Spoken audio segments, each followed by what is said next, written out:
যারা নেশা করে ভাই, হাতে ধরি পায়ে ধরে বলি, হাতে ধরে পায়ে ধরে আপনাকে বলি, ফিরে আসেন, এটা ফিরে আসেন আপনি।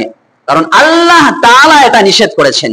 আল্লাহ তাআলা বলেছেন মারাত্মক ধরনের ক্ষতি। রাসূল বলেন কেমন ক্ষতি হবে? আল্লাহ নবী সাল্লাল্লাহু আলাইহি ওয়াসাল্লাম বলেন, যেই ব্যক্তি মদ পান করে, যেই ব্যক্তি নেশা করে, আল্লাহ সুবহানাহু ওয়া তাআলা কাল কিয়ামতের ময়দানে তাকে এমন বিষ পান করাবেন, যে কেমন বিষ, যেই বিষটা তার মুখের সামনে নিবে, সামনে নেওয়ার সঙ্গে সঙ্গে তার মুখের চামড়াগুলো এরকম ভাবে জ্বলছে যাবে, তার মুখের চামড়াগুলো খসে খসে পড়তে থাকবে, এরকম বিষ পাত্রে পড়তে থাকবে। আল্লাহ নবী তার পরবর্তী অংশে বলেন, ও মানুষ তোমরা শোনো, এই বিষ যখন সেই মানুষকে পান করানো হবে, সেই নেশাগ্রস্ত ব্যক্তিকে কাল কিয়ামতের ময়দানে পান করানো হবে, তার সারা শরীরের এরকম ভাবে চামড়াগুলো, তার শরীরে গোশতগুলো খসে খসে পড়ে যাবে। নাউযুবিল্লাহ। না, আল্লাহ নবী সাল্লাল্লাহু আলাইহি ওয়াসাল্লাম মহাগ্রন্থ আল কোরআনুল কারীম পেয়ে এই সমাজকে কিভাবে সংস্কার করেছেন। আইয়ামে জাহিলিয়াতের মানুষগুলো তারা নেশার সাথে এমন ভাবে জড়িয়ে ছিল, যে এরকম আমাদের শরীরের সাথে কাপড় জড়ানো, আমাদের শরীরের সাথে যে এরকম ভাবে কাপড় জড়িয়ে রাখি আমরা 24 ঘন্টা, এরকম ভাবে আইয়ামে জাহিলিয়াতের মানুষগুলো নেশার সাথে জড়িয়ে গিয়েছিল। তারা মদ ছাড়া কোনো কিছুই বুঝতো না।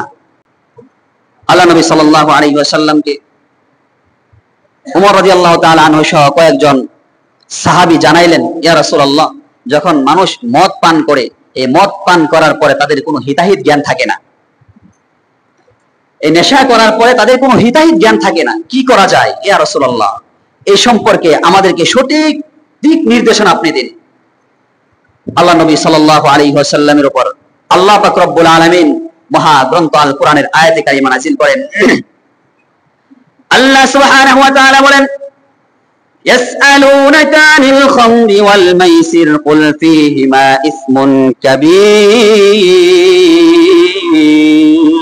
কাবীর ওয়া মানাফিউ লিন-নাস ওয়া ইসমুহুমা আকবারু মিন নাফইহিমা। আল্লাহ নবী সাল্লাল্লাহু আলাইহি ওয়াসাল্লামকে আল্লাহ পাক রব্বুল আলামিন বলেন, হে নবী, আপনাকে মানুষেরা জিজ্ঞাসা করবে মদ এবং জুয়া সম্পর্কে। আলুনাকা আনিল খামরি ওয়াল মাইসির, মদ এবং জুয়া সম্পর্কে মানুষেরা আপনাকে জিজ্ঞাসা করবে, তখন আপনি বলে দিন কুল ফীহিমা ইসমুন কাবীর, এই মদ এবং জুয়ার ভেতরে মারাত্মক ধরনের গুনাহ রয়েছে, এই মদ এবং জুয়ার ভেতরে বিশাল বড় বড় গুনাহ রয়েছে।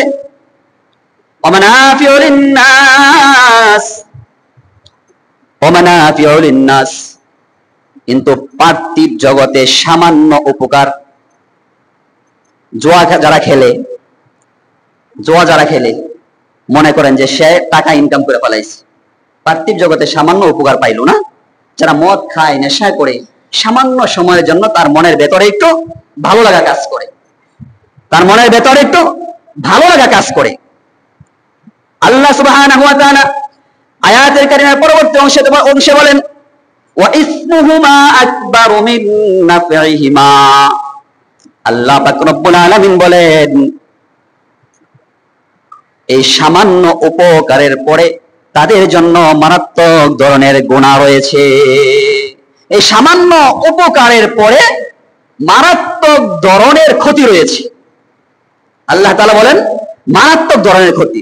যেই কথাটা আল্লাহ তাআলা মারাত্মক বলতে পারেন, সেটা কত বড় ক্ষতি হতে পারে আমরা সামনে একটু শুনবো ইনশাআল্লাহ।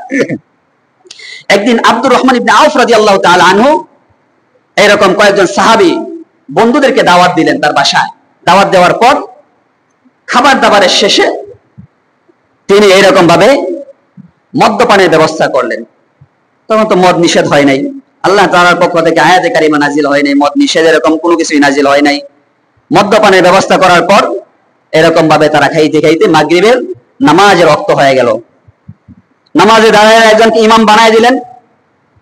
ইমাম যখন পড়তেছেন, কুল ইয়া আইয়ুহাল কাফিরুন, হে কাফের সম্প্রদায়, লা আবুদু মা তা'বুদুন, তোমরা যে উপাস্যগুলোর ইবাদত করো আমরা তাদের ইবাদত করি না।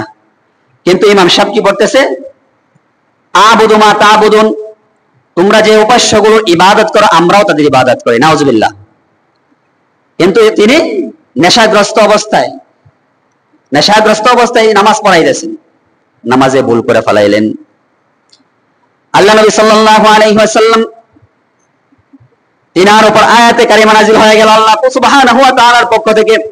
আল্লাহ সুবহানাহু ওয়া তাআলা বলেন, ইয়া আইয়ুহাল্লাযীনা আমানু লা তাকরাবুস সালাহ ওয়া আনতুম সুকারা। হে মুমিনগণ, হে ঈমানদারেরা, তোমরা নেশাগ্রস্ত অবস্থায় নামাজে তো যাবেই না, নামাজের দ্বারে কাছেও যায়ও না। এখনো কিন্তু মদ নিষেধ হয় নাই, এখনো নেশা নিষেধ হয় নাই। আল্লাহ তাআলা বললেন এখানে নেশাগ্রস্ত অবস্থায় নামাজে যায়ও না। তাহলে নামাজের বাহিরে কিন্তু খাওয়া যাবে এখনো, আল্লাহ তাআলা এখনো নিষেধ করেন নাই।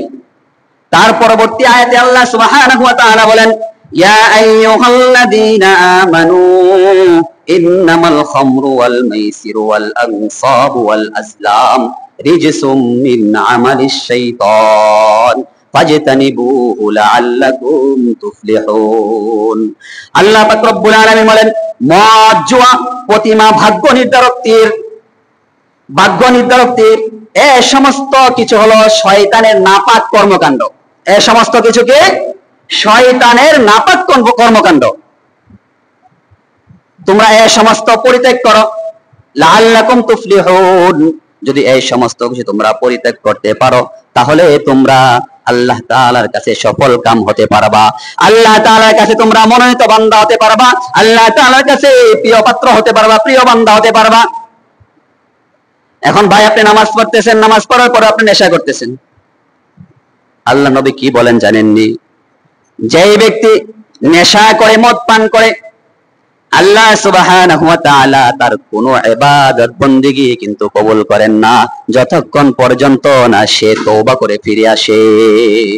যতক্ষণ পর্যন্ত সে তওবা করে ফিরে না আসবে, ততক্ষণ পর্যন্ত তার হজ কবুল হবে না, তার নামাজ কবুল হবে না, তার দান সদকা কবুল হবে না, তার এরকম ভাবে সামাজিক কাজ, সবের কাজ যা কিছু আছে, পুরো ইবাদত আল্লাহ তাআলার কাছে গ্রহণযোগ্য হবে না, আল্লাহ তাআলার কাছে কবুল হবে না, যতক্ষণ পর্যন্ত তুবু ইলাল্লাহ, আল্লাহ তাআলার কাছে সে তওবা না করবে। এখন আমরা যারা এখানে নাও থাকতে পারে, মাইকের আওয়াজ অনেক দূরে যাচ্ছে, যারা নেশা করে, ভাই হাতে ধরি পায়ে ধরে বলি, হাতে ধরে পায়ে ধরে আপনাকে বলি, ফিরে আসেন। এটা ফিরে আসেন আপনি, কারণ আল্লাহ তাআলা এটা নিষেধ করেছেন। আল্লাহ তাআলা বলেছেন মারাত্মক ধরনের ক্ষতি। রাসূল বলেন কেমন ক্ষতি হবে? আল্লাহ নবী সাল্লাল্লাহু আলাইহি ওয়াসাল্লাম বলেন, যেই ব্যক্তি মদ পান করে, যেই ব্যক্তি নেশা করে, আল্লাহ সুবহানাহু ওয়া তাআলা কাল কিয়ামতের ময়দানে তাকে এমন বিষ পান করাবেন, যে কেমন বিষ, যেই বিষটা তার মুখের সামনে নিবে, সামনে নেওয়ার সঙ্গে সঙ্গে তার মুখের চামড়াগুলো এরকম ভাবে জ্বলছে যাবে, তার মুখের চামড়াগুলো খসে খসে পড়তে থাকবে, এরকম বিষ পাত্রে পড়তে থাকবে।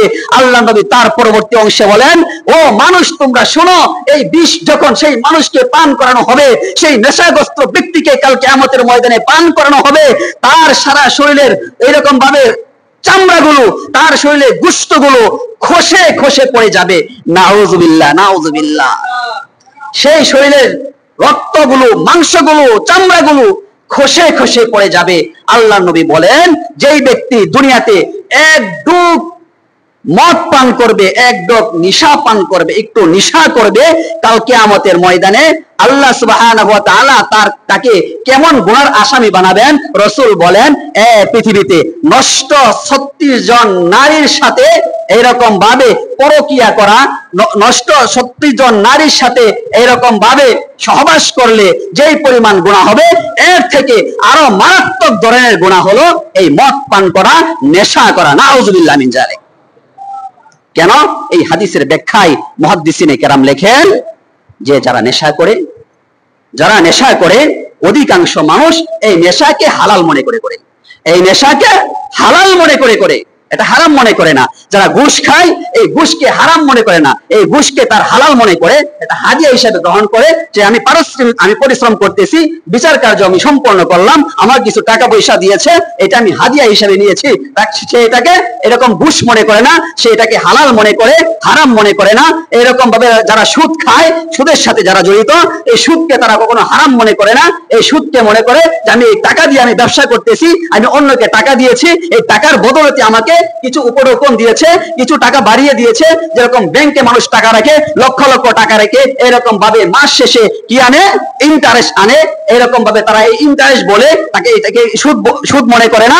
এই সব কিছু হারাম হারাম কোরআনে হারাম ঘোষণা করেছেন, রাসূল সাল্লাল্লাহু আলাইহি ওয়াসাল্লাম হারাম ঘোষণা করেছেন। এখন যদি ফাইট করতে মন চাই কোরআনের সাথে করেন, ফাইট করতে মন চাইলে রাসূলের হাদিসের সাথে করেন, আমার সাথে করে লাভ নাই। আমি তো দুর্বল, আমি তো একজন দুর্বল আল্লাহর বান্দা। হ্যাঁ, আমার সাথে ফাইট করে লাভ আছে ভাই? আমার সাথে ফাইট করে লাভ নাই। পারলে লাল কলম নেন, নিয়ে কোরআনের আয়াতটা আপনি কেটে দেন, রাসূলের হাদিসগুলো আপনি কেটে দেন, আমি নিষেধ করব না, পারলে কেটে দেন। এই জন্য ভাই হাতে ধরে পায়ে ধরে বলি, কয়দিন বাঁচবো, কয়দিনের জন্য আমরা আসছি।